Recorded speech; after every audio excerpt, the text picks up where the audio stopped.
Hello, നമ്മൾ ഇന്നൊരു eyebrow ട്യൂട്ടോറിയലാണ് ചെയ്യാൻ പോകുന്നത്. വളരെ സിമ്പിൾ ആയിട്ട് ഒരു കുറച്ച് പ്രൊഡക്ട്സ് കൊണ്ട് ചെയ്യാൻ പറ്റുന്ന ഒരു ട്യൂട്ടോറിയലാണിത്.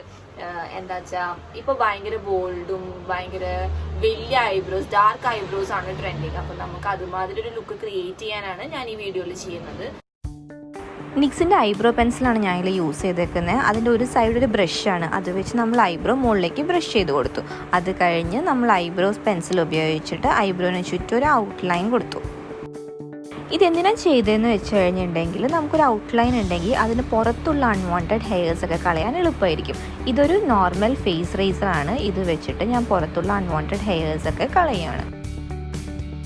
ഫേസ് റേസേഴ്സ് ഉപയോഗിക്കുമ്പോൾ കുറച്ചൊന്നും സൂക്ഷിക്കണം, കാരണം മുറിവ് പറ്റാനുള്ള ചാൻസസ് കൂടുതലാണ്. അത് കാരണം കൈമലോ കാലുമലോ ഒക്കെ എവിടെയെങ്കിലുമൊക്കെ ഒന്ന് ട്രൈ ചെയ്തിട്ട് എക്സ്പേർട്ട് ആയതിനു ശേഷം ഐബ്രോയിലും ഫേസിലൊക്കെ ട്രൈ ചെയ്യുന്നതായിരിക്കും നല്ലത്. റേസർ ഉപയോഗിച്ച് പോവാത്ത ഹെയറുകൾ നമുക്ക് നോർമൽ ഒരു പ്ലക്കർ ഉപയോഗിച്ച് പ്ലക്ക് ചെയ്ത് കളയാം. നൈക്കയുടെ ഐബ്രോ പാലറ്റാണ് ഞാനിവിടെ യൂസ് ചെയ്യുന്നത്. ഇതിൽ നമ്മളുടെ ഐബ്രോന് മാച്ച് ആവുന്ന ഒരു ഷെയ്ഡ് സെലക്ട് ചെയ്തിട്ട് ഐബ്രോ ഫില്ല് ചെയ്ത് കൊടുക്കണം. ഒരു കാര്യം പ്രത്യേകം ശ്രദ്ധിക്കണം, എന്താണെന്ന് വെച്ച് കഴിഞ്ഞിട്ടുണ്ടെങ്കിൽ ഒരുപാട് പ്രൊഡക്റ്റ് ഉപയോഗിക്കരുത്, കാരണം ഭയങ്കര ആർട്ടിഫിഷ്യൽ ഒരു ലുക്ക് അത് ക്രിയേറ്റ് ചെയ്യും. ഒരുപാട് പ്രൊഡക്ട്സ് ഒന്നും ഉപയോഗിക്കാതെ വളരെ സിമ്പിളായിട്ട് നമ്മളുടെ ബോൾഡ് ഐബ്രോ ലുക്ക് നമ്മൾ ക്രിയേറ്റ് ചെയ്ത് കഴിഞ്ഞു. എല്ലാവർക്കും എൻ്റെ ഇന്നത്തെ വീഡിയോ ഇഷ്ടമായി എന്ന്